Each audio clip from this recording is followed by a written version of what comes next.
free and dive into the sky. Hey guys, and welcome to the Igloo.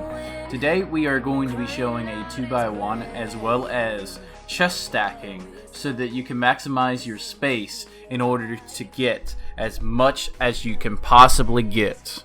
Now, what you have to do to actually stack this is that you have to have wooden shelves. Someone in your clan, or to be marketed if you want to get it done early, or you try to get it so you can get it in natural progression if you're solo operating.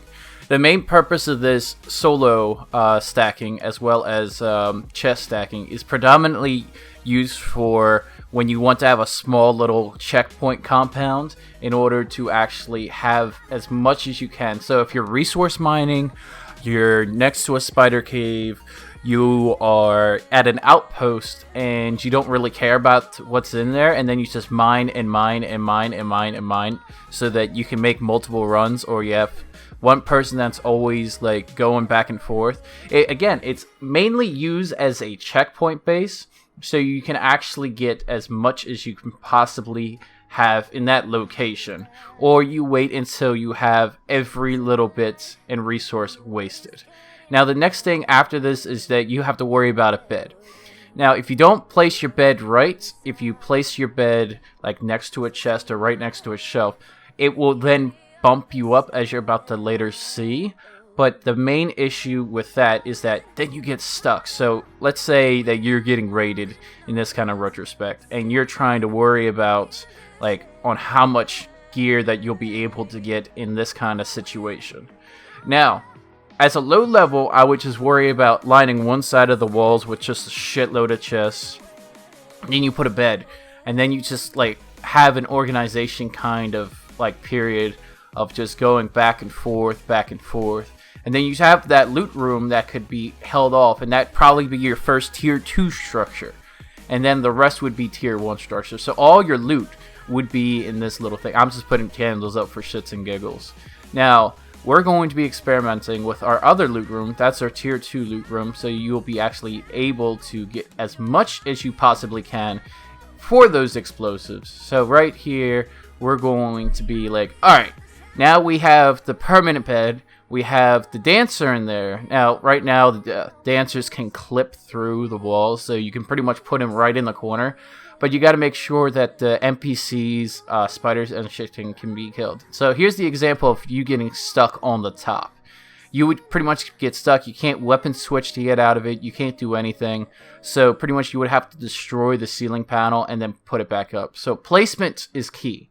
Placement is what you really have to worry about when it comes to actually going back and forth, designing exactly what you need. And then I did it again to test, and it worked. So here what we're designing is a 3x1.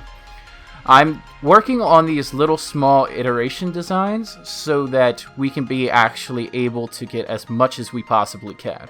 So this 3x1 that we're going to be designing is going to be a furnace version of a checkpoint base. So pretty much you don't have to have concern for like what is in here. Again, it's a checkpoint base.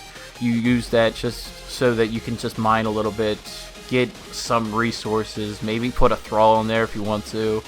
But if you're going to be using this as a mining checkpoint compound base, then you don't really need to be as dependent for the actual like dancers. You're not going in caves. You're going to be worried about just a small few things. Then whenever you put like a furnace down and then you take it off again, sometimes you can't use the door frame again, so just be careful about that. That's another bug that I've discovered whenever I've been building like all these different styles of between trap bases, small compact designs.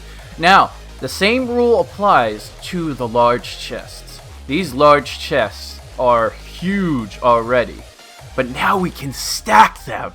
And we can stack large chests on top of one another, and that makes it completely cool. But see, here's the thing. You can only stack them on top of one another if you're using the box below it as a actual setup. See, because if you're actually just randomly putting a box on top of it, it won't work. You're going to need to put the shelf immediately below the structure so that you can actually have a stackable surface in order to work for it, because It does something with the clipping in the ground and stuff like that in order to get everything like combined the right way. Now we also figured out another problem, which is the wood boxes are needed for this actual setup, because if you don't use the wood boxes, they can't be fitting right next to the bed. So if you want to be able to stack your boxes as best as you can for these clipping issues, then you'll be able to have as maximized room as possible for your 2x1, your 3x1, any kind of platform surface that you're trying to do, so that you can actually get access to all of them. Now, the middle one you're not going to be able to have access to, but you'll be able to have access to a majority of almost everything else when it comes to designing your 3x1, your 2x1, your dancer thrall, little compound checkpoints, and stuff like that. Now you can still set this up like in a base. You can use this as like your tier 3 like loot room if you don't have the vaults unlocked just yet, and you can pretty much just go in here. You can loot it up. You can put some tier 3 walls, tier 3 foundations around it, tier 3 doors, and you can make sure that this room will not be looted. Because, again, if you don't have the tier 3, not tier 3, you don't have the vaults unlocked yet, there actually is a far and few point in all of this kind of setup. But it gives you probably as much or more room if you can find the consolidated space, and it's always good to have a secret vault in order to actually have everything. And again, thank you guys for watching this video. Please subscribe, give a like if you like this kind of style. If you don't like it, please dislike. I value you guys' opinion, and if you want to see more of this kind of style between trap bases and everything else, please leave a comment down below, and have a good one today.